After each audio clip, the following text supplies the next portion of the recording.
এদিন শব্দেরা স্বাধীন পত্রিকার তরফ থেকে সম্পাদক মনোরঞ্জন আচার্যের ঐকান্তিক উদ্যোগে কলকাতার নলিনী সভাগৃহে আয়োজিত হল চতুর্থ বর্ষ বার্ষিক কবি সম্মেলন ও সম্বর্ধনা জ্ঞাপন অনুষ্ঠান, যেখানে বার্ষিক পত্রিকা উন্মোচন এবং কবিতা পাঠের পাশাপাশি সংস্থার তরফ থেকে উপস্থিত কবিদের হাতে তুলে দেওয়া হয় সম্মাননা স্বরূপ স্মারক উপহার। এদিন প্রায় 160 জন লেখক কবিকে সম্মাননা জ্ঞাপন করা হয়। একই সঙ্গে 10টি সাহিত্য সংগঠনকেও সম্মাননা জানানো হয়। এদিন একক গ্রন্থ প্রকাশ, কবিতা পাঠের পাশাপাশি অতিথি কবি সাহিত্যিক এবং একই সঙ্গে 2 জন বর্ষিয়ান সাহিত্যিককে সাহিত্য জগতে তাদের কৃতিত্বের জন্য সম্মাননা জ্ঞাপন করা হয়। এদিন এই অনুষ্ঠানে অতিথি হিসেবে উপস্থিত ছিলেন কবি সুনীল মাঝি, সভাপতি দেবপ্রসাদ বসু, হামিম হোসেন মণ্ডল, প্রবীর চৌধুরী, নদের চাঁদ হাজরা, সৌমেন্দ্রনাথ মাহাতো এবং যে 2 জন বর্ষিয়ান সাহিত্যিককে এদিন সম্মাননা জানানো হয় তারা হলেন সুশীল রঞ্জন বিশ্বাস এবং শিল্পী কর। গোলাপ ফোটে এই কথাটি সবাই জানে, সেই গোলাপটি তুলতে গেলে হাতে লাগে কাঁটা। শব্দেরা স্বাধীন সাহিত্য পরিবারের সকলের তরফ থেকে রইল আমার ভালোবাসা। গল্প নিছক গল্পই হয়, বুঝেছে সব এখন তোমার আমার গল্প, তবু তুমি একটা গল্প। আন্তর্জাতিক সাহিত্য ঘরানা প্রতিষ্ঠাতা ও সম্পাদিকা কবি ও সাহিত্যিক কামনা দেব মহাশয়া। জ্ঞানজ্যোতি সাহিত্য পরিবার প্রতিষ্ঠাতা ও সম্পাদক কবি ও সাহিত্যিক বিশ্বজিৎ অধিকারী মহাশয়া। চারণভূমি সাহিত্য পরিবার প্রতিষ্ঠাতা ও সম্পাদিকা কবি ও সাহিত্যিক সঙ্গীতা ধারা মহাশয়া। অর্কদ্বীপের সাহিত্য সমান পরিবার প্রতিষ্ঠাতা ও সম্পাদিকা কবি ও সাহিত্যিক দীপ্তি রায় মহাশয়া। শব্দের অর্কুট সাহিত্য পরিবার প্রতিষ্ঠাতা ও সম্পাদক ও সম্পাদিকা কবি ও সাহিত্যিক হীরা চন্দ্রপাল ও স্মৃতিমল্লিক সাহা মহাশয়। এটা তো আমাদের প্রতি বছরই আমরা এটা করে থাকি। শব্দের স্বাধীন সাহিত্য পত্রিকা নিজস্ব একদম নিজের খরচে এই অনুষ্ঠানটি করে, কোনো লেখকের থেকে কোনো টাকা পয়সা আমরা নিই না। আমরা আমাদের নিজেদের সামর্থ্য অনুযায়ী অনুষ্ঠানটি করি এবং সকলের লেখা নিয়ে বই ছাপিয়ে তাদের হাতে সবার থেকে তুলে দিই, দিয়ে আমরা এই অনুষ্ঠানটা করি। প্রতি বছরই করি, এটা আমাদের চতুর্থ বর্ষ। এবার আমরা চেষ্টা করেছি এবারে সকলকে আনন্দ দেওয়ার জন্য, এবং আমরা 10টি সাহিত্য গ্রুপকে পুরস্কৃত করেছি, 2 জন বিশেষ লেখক লেখিকাকে পুরস্কৃত করেছি, এবং আমরা সবাইকেই মেমেন্টো দিয়ে সব কিছু দিয়ে আমরা চেষ্টা করেছি টিফিন দিয়ে আনন্দ দেওয়ার জন্য, এবং এটা আমরা প্রতি বছরই করি। এটা আমাদের চতুর্থ বর্ষ, আমরা সেইভাবেই করছি আর কি, নিজেদের চেষ্টায় যতটুকু পারি। এই যেমন অনলাইন সাহিত্য পত্রিকা আছে, আমাদের ফেসবুক আছে বলে আমাদের মতো বা আরও যারা নবীন তারা এই নিজের কবিতাগুলো প্রকাশ করার সুযোগ পাচ্ছে। তা না হলে আপনি যদি অফলাইনে যেতেন তাহলে আমাদের মতো মানুষকে কজন চিনত আর কজনের কাছেই বা পৌঁছতো আমাদের লেখা। এটা যেমন একটা ভালো দিক, তেমন আবার খারাপ দিক তো থাকবে। দেখুন, ক্রিয়া প্রতিক্রিয়া দুটোই তো থাকে, তেমনও আছে কিছু তো হতে পারে হয়তো, কিন্তু আমার মনে হয় না খুব একটা বিশেষ কিছু খারাপ হবে বলে। আমি সমস্ত লেখক লেখিকাদের কাছে একটাই আবেদন করব যে সময়ের হাত ধরে এগোতে হবে আমাদের, এবং সময়ের কথা শুনতে হবে, সময়ের ডাক শুনতে হবে। সময় আমাদের কাছে কি চাইছে সেটা আমাদের কলম থেকে বের করতে হবে এবং বলতে হবে, লিখতে হবে, মানুষের কাছে পৌঁছে দিতে হবে। তা না হলে আমাদের, দেখুন, আজও আমরা অভয়ের বিচার পাইনি। আমরা একটা খুব কঠিন সময়ের মধ্যে দিয়ে কিন্তু এগোচ্ছি। আমাদের সরকার তারা বলছে আমরা পাশে আছি, কিন্তু আমার তো মনে হয় না যে সরকারও আমাদের পাশে আছে বলে। অভয়ের পাশে কেউ আছে বলেই আমার মনে হয় না। যেখানে ডাক্তাররা এত রাত জাগছে করছে, সেখানেও যেন মনে হচ্ছে ডাক্তারের মধ্যেও কেউ আছে যে অভয়াকে মৃত্যুর জন্য দায়ী। আমার সাধারণ জ্ঞানে যেটা মনে হয়, তো কে সোর্সের ভেতর কোথায় ভূত আছে, কে কোন সোর্সে দিয়ে কাকে তাড়াবে, এ তো আমরা সাধারণ মানুষ বুঝতেই পারছি না। একটা বাজে সময়ের মধ্যে দিয়ে আমরা যাচ্ছি। তো সেই সময়ের মধ্যে দিয়ে আমাদের মতো সাধারণ মানুষ, আমরা যদি ছোট লেখক লেখিকা হলেও আমাদেরও সমাজের প্রতি তো একটা দায়বদ্ধতা আছে, সেখান থেকে সময়ের ডাক শোনা উচিত বলে আমাদের সকলের মনে হয়। আজকে বড় আনন্দের দিন। এই শব্দেরা স্বাধীন সাহিত্য পরিবারের একটা চতুর্থ বর্ষ চলছে এবং এখানে সকলে সম্মিলিতভাবে জীবনকে কেন্দ্র করে, সাহিত্যকে কেন্দ্র করে মিলিত হয়েছে। এবং এ তো বড় আনন্দের খবর যে মনোরঞ্জন আচার্য তিনি একজন কর্মযোগী মানুষ।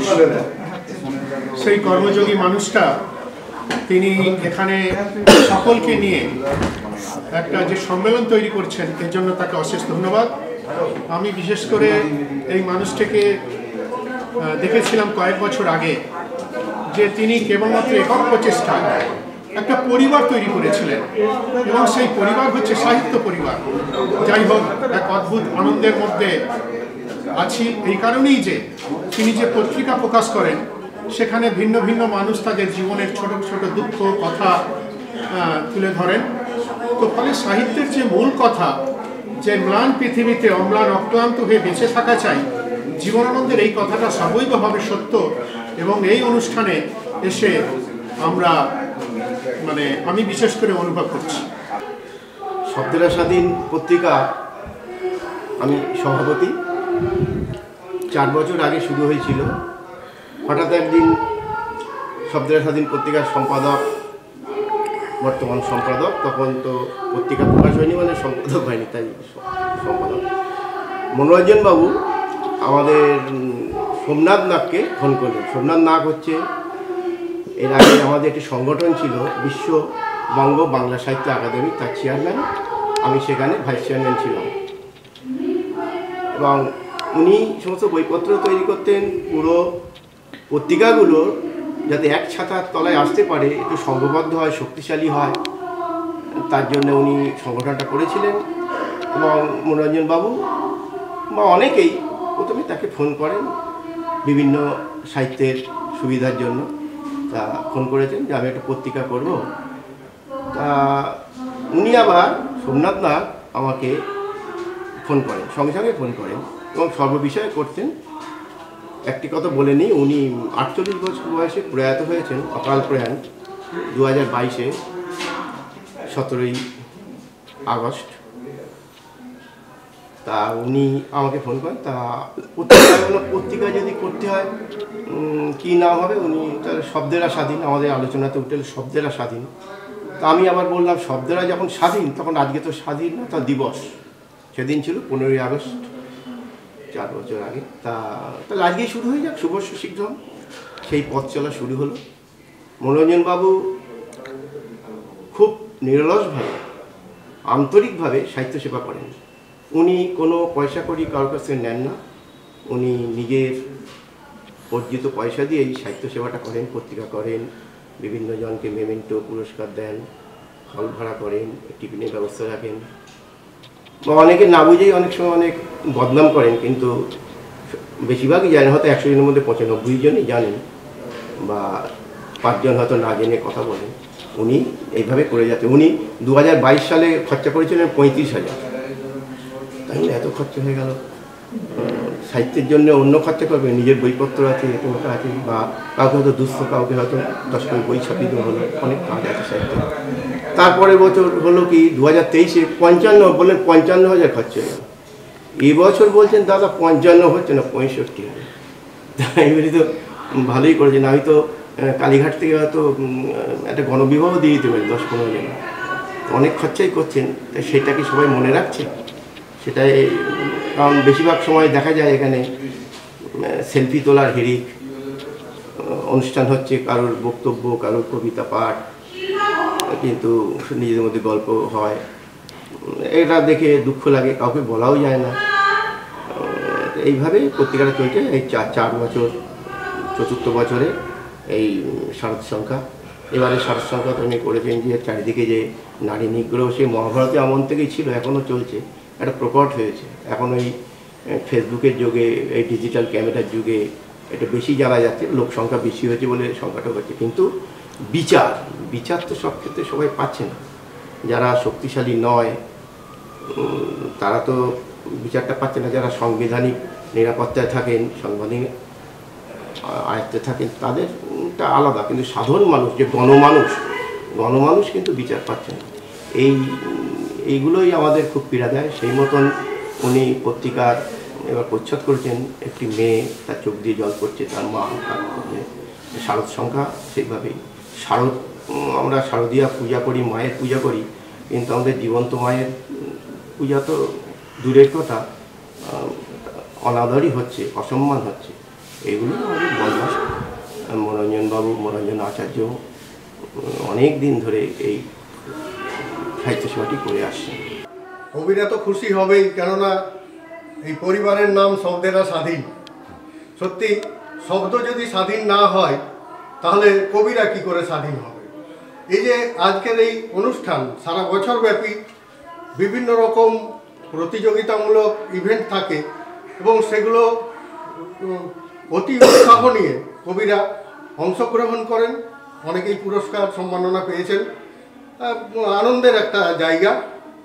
এবং কবিরা কবিতা পাঠ করছেন, অনেকে শুনছেন, হয়তো কিছু লোক শুনছেন না, এটা স্বাভাবিকই, মিলন মেলা, অনেকে কথাবার্তা বলছেন, কিন্তু যথার্থ জায়গায় কবিতা যেখানে পাঠ হচ্ছে সেখানে সবাই ঠিক শুনছে। কবিতার গুণবত্তা এবং কবির বাচনভঙ্গি, উপস্থাপনা, এইগুলোতেই মানুষ আকৃষ্ট হয় এবং সেরকম আমরা অনেক কবি সাহিত্যিককে দেখেছি। এবং আজকে এখানে উপস্থিত হয়েছিলেন একজন বিশিষ্ট ব্যক্তি, যার 94+ বয়স। তিনি এই বয়সেও এখনও সম্পূর্ণ সবল, এই নবতিপর বৃদ্ধ বয়সে তিনি এসেছেন এবং তিনি কবি সাহিত্যিক, বিশিষ্ট অতিথি হিসেবে সুদূর কলাইকুণ্ডা থেকে এসেছেন।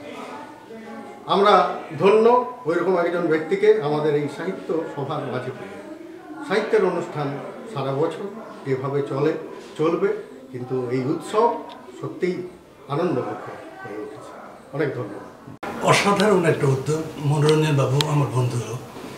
ও প্রতিবারে এরকম সুন্দরভাবে অনুষ্ঠান করে সবাইকে নিয়ে, এটা মানে কী বলবে, এত ভালো লাগে। আমি সব অনুষ্ঠানে সাধারণত যেতে পারি না, কিন্তু এই অনুষ্ঠানটায় আমি মানে যত কষ্ট হোক আমি আসি, কারণ সাহিত্য তো বর্তমান যুগে তো সাহিত্যের ভীষণভাবে দরকার। কিন্তু এই সাহিত্য নিয়ে কষ্ট লাগে যেখানে, যে এই সুন্দর সুন্দর সৃষ্টিগুলোকে নিয়ে কারণ ব্যবসা হচ্ছে, এই ব্যবসাটা অদূর ভবিষ্যতে কিন্তু আমার মনে হয় সাহিত্যকে ধ্বংস করবে। আগেকার দিনে দেখা যেত যে আমরা যখন ছোটোবেলায় লিখতাম তখন সে লেখাটাকে রিফিউজ করতো, কারণ ভালো হয়নি তুমি লেখো। এইটা হচ্ছে উৎসাহ দেওয়ার একটা প্রধান মাধ্যম। সত্যজিতের সন্দেশ আমার একটা লেখা বেরিয়েছিল পরবর্তীকালে। আগে যে লেখাটা দিয়েছিলাম সেই লেখাটা উনি বলেছিলেন বাবা এইভাবে লিখেছিলেন, লাস্টে একটা মানে এই একটা সিগনেচার ছিল বলে আমি বুঝতে পারছি উনি করেছিলেন। তাদের লিখেছিলেন বাবা আরও পড়ো আরও পড়ো। আমরা জানি না পড়ি, এখন ব্যাপারটা হচ্ছে কিন্তু না পড়ে সবাই পড়ে। কবিতা কিন্তু পড়তে হবে। সঙ্গীবাবু 16 ঘন্টা পড়তেন, সবাইকে বলেছিলেন 100টা কবিতা পড়ো, একটা কবিতা লেখো, তাহলেই কবিতা হবে। আমরা তো তা করছি না, যার ফলে আমাদের কবিতা দিন দিন অধঃপথে চলে যাচ্ছে। ওই শুধুমাত্র কতগুলো প্রেমের কবিতা লিখে তো হবে না। কবিতা হচ্ছে কি মানুষের জীবনটা তুলে ধরে, মানুষের প্রতিপাদের ভাষা দেখায়, মানুষের বাঁচার অনুপ্রেরণা জাগায়। সেই কবিতা কোথায়? যার ফলে কবিতা থেকে আসছে দিন দিন পাঠকরা মুখ সরিয়ে নিচ্ছেন। কবিতা লিখছি, সেই লেখা কবিতা 10 জন করছে, 5 জন করছে, এটাই হচ্ছে ব্যাপার। খুব ভালো লাগছে। আমি নদের চাঁদ হাজরা, সম্পাদক ভাষাশরী সাহিত্য পত্রিকা। মনোরঞ্জন দার এই যে গ্রুপ, লকডাউনের সময় গ্রুপটা তৈরি হয়, খুব সম্ভবত 15ই আগস্ট। আজকে এই যে অনুষ্ঠান চলছে, অ্যাকচুয়ালি কি বলুন তো, ইদানিং সময়ে আমরা যতটা প্রচার নিয়ে ব্যস্ত থাকি, আমাদের ভিতরটাকে ততটা স্বচ্ছ করে তুলতে পারিনি। সাহিত্য জগৎ কিন্তু চায় ভিতরের স্বচ্ছতা, সাহিত্য জগৎ চায় সাধারণ মানুষের মধ্যে নিজেকে ছড়িয়ে দেওয়ার কথা। শব্দেরা স্বাধীন বিনা পয়সায় এই যে বৃহত্তর অনুষ্ঠান করছে, পত্রিকা করছে, 104 পাতার একটা বৃহত্তর পত্রিকা। এখানে অনেক মানুষের লেখা রয়েছে, জানি না কতগুলো লেখা পাতে দেওয়ার যোগ্য, তবুও তো লেখাগুলো প্রকাশিত হতে থাকুক। এর মধ্যে থেকেই সাধারণ মানুষ বেছে নেবে বাংলা সাহিত্যের পত্রিকা, কবিতা, প্রবন্ধ, গল্প। আগামী দিনের মানুষ বলবে আজকে যারা লিখছেন, আজকে যারা অনুষ্ঠান করছেন, তারা কতটা সার্থক। সেই সার্থকতা আজ নয়, ভবিষ্যতের জন্যই তোলা থাক। খুবই ভালো লাগছে কবিদের একত্রিত দেখে, লেখকদের একত্রিত দেখে খুবই ভালো লাগছে। সুনীল মাঝি এবং সৌমেন্দ্রনাথ মাহাতো, এদের দুজনের হাত ধরে এখানে এসেছি বহুদূর, প্রায় 150 কিলোমিটার দূর থেকে। আমার এই বয়সে একটা জিনিস আপনাদের বলতে চাই, যার পা নেই সে বৈশাখীর সাহায্যে চলে, যার বার্ধক্য আছে সে কারো হাত ধরে চলে। আমি এই সুনীল মাঝি আর সৌমেন্দ্রনাথ মাহাতো এদের হাত ধরে আমার বার্ধক্যের কমি পূরণ করার চেষ্টা করি, আর এদের বিদ্যা বুদ্ধিকে আমি সম্মান করি। না খোঁজা হলে কোনো কিছু খুঁজে পাওয়া যায় না, যদি খুঁজতে হয় তাহলেই কিছু পাওয়া যায়, যদি পড়াশুনো করা যায় তাহলেই কিছু প্রাপ্তি হয়। অতএব খোঁজা জারি রাখতেই হবে। আমি তো মনে করি এই সমস্ত ছোট ছোট উৎসব বা আয়োজন, এগুলো যেন মনে হয় আপনার কবি সাহিত্যিকদের নার্সারি। এখানে সবাই তৈরি হচ্ছে এবং পরবর্তীকালে এরা যখন নিজেদের জমিতে স্থায়ীভাবে নিজেদের জায়গা করে নেবে, তখন তারা বিরাট বড় বড় মহিরু হবে। তারা নিজের প্রতিভায় সমগ্র ভারত এবং বিশ্বকে জয় করবে। আমার ডাক্তার হিসেবে একটা পয়েন্ট বলা আছে, আর আধ্যাত্মিক মনোভাব থেকেও বলছি, মানুষ মনের থেকে যখন কলুষিত হয় তখন তার শরীরটাও কলুষিত হয় এবং তাকে দুঃখ ভোগ করতে হয়। ফর এক্সাম্পল, ধরুন আপনি খুব রেগে গেছেন কারো ওপরে, তার প্রতিশোধ যতক্ষণ না নিতে পারছেন দিনের পর দিন আপনার মনকে খুঁড়ে খুঁড়ে খাচ্ছে। এই যে ক্রোধ, এই ক্রোধটা আপনাকে ক্রমে ক্রমে ব্লাড প্রেশারে পরিণত করবে, মনের পরিবর্তনটাকে নিয়ে আসবে শারীরিক পরিবর্তনে। তো মনকে যদি পবিত্র রাখা যায় তাহলে শরীর অনেকটা সুন্দর থাকবে।